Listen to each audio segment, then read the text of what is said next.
Magandang hapon, ngayon ay May 3, 2026 at narito ang update ukol sa maging lagay ng ating panahon. Easterlies pa rin yung nakakaapekto sa malaking bahagi ng ating bansa. Base dito sa ating latest satellite animation, may mga kumpol pa rin ng kaulapan na may kita dito sa malaking bahagi ng Visayas at Mindanao. Ngayong gabi, mataas pa rin po yung possibility ng mga scattered na mga pag-ulan, pagkilat at pagkulog dito sa Palawan, Western Visayas, Negros Island Region, maging sa Barm, Zamboanga Peninsula at sa area din ng Northern Mindanao. Mostly mga light to moderate po yung mga pag-ulan nito, but meron pa rin mga short period ng malalakas na pag-ulan. Kaya naman patuloy pa rin na pag-iingat sa posibilidad ng mga pagbaha at pagguho ng lupa. Sa nalalabing bahagi naman po na ating bansa, kung meron tayong mga pag-ulan na mararanasan, mostly ito po yung mga biglaan, ngunit panandali ang pag-ulan lamang, dala pa rin ng easterlies. And may kita din natin dito sa ating satellite animation, dito sa may silangan ng Mindanao, sa labas po ng ating area of responsibility, meron po ditong mga kaulapan. Ito ay mga cloud cluster pa lamang, wala pa po itong defined na circulation, and ngayon wala pa po tayong namomonitor na bagyo or low pressure area na maaaring makaapekto dito sa ating bansa.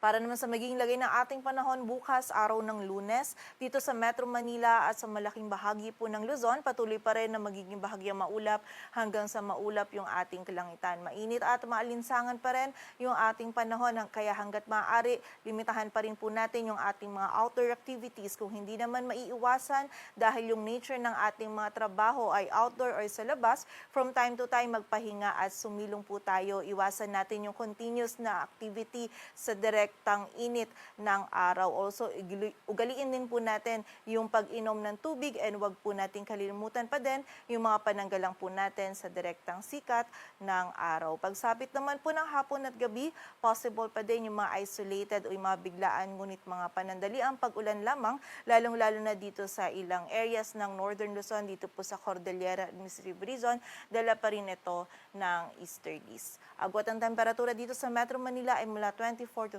35 degrees Celsius, sa Baguio ay 17 to 25, sa Tagaytay ay 23 to 32 degrees Celsius, sa Lawag yung maximum temperature maaaring umabot hanggang 33 degrees Celsius, sa Legazpi ay 32 at sa area naman ng Tugigaraw, posible pong umabot hanggang 37 degrees Celsius.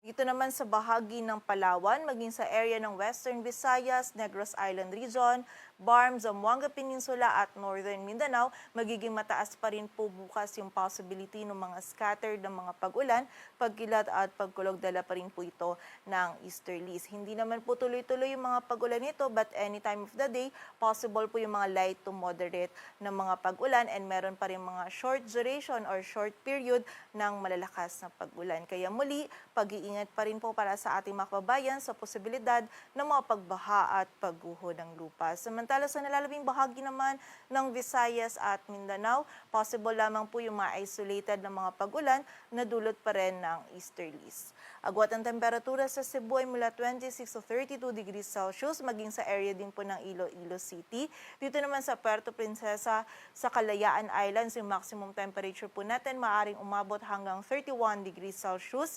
Sa bahagi ng Tacloban at Cagayan de Oro, mula 25 to 32 degrees Celsius. Sa Zamboanga, yung maximum temperature maaaring umabot hanggang 33 degrees Celsius, at sa Davao naman ay 34 degrees Celsius. Sa lagay ng dagat baybayin ng ating bansa, wala po tayong nakataas na gale warning, kaya malayang makapalaot yung mga kababayan nating mga isda, pati na rin may mga maliliit na sasakyang pandagat. Para naman sa 3-day outlook ng mga key cities ng ating bansa in the next 3 days, from Tuesday to Thursday, patuloy pa rin po na magiging bahagyang maulap hanggang sa maulap yung ating kalangitan dito sa Metro Manila, Baguio City at Legazpi City. Mainit at maalinsangan pa rin po yung ating panahon. Kung may mga pag-ulan tayong mararanasan, ito yung mga biglaan at panandaliang pag-ulan lamang po, lalong-lalo na sa hapon at gabi, na dala pa rin ng easterlies. Agwat po ng temperatura dito sa Metro Manila ay mula 25 to 36 degrees Celsius. Sa Baguio City ay 17 to 26 at sa Legazpi City naman ay 25 to 33 degrees Celsius.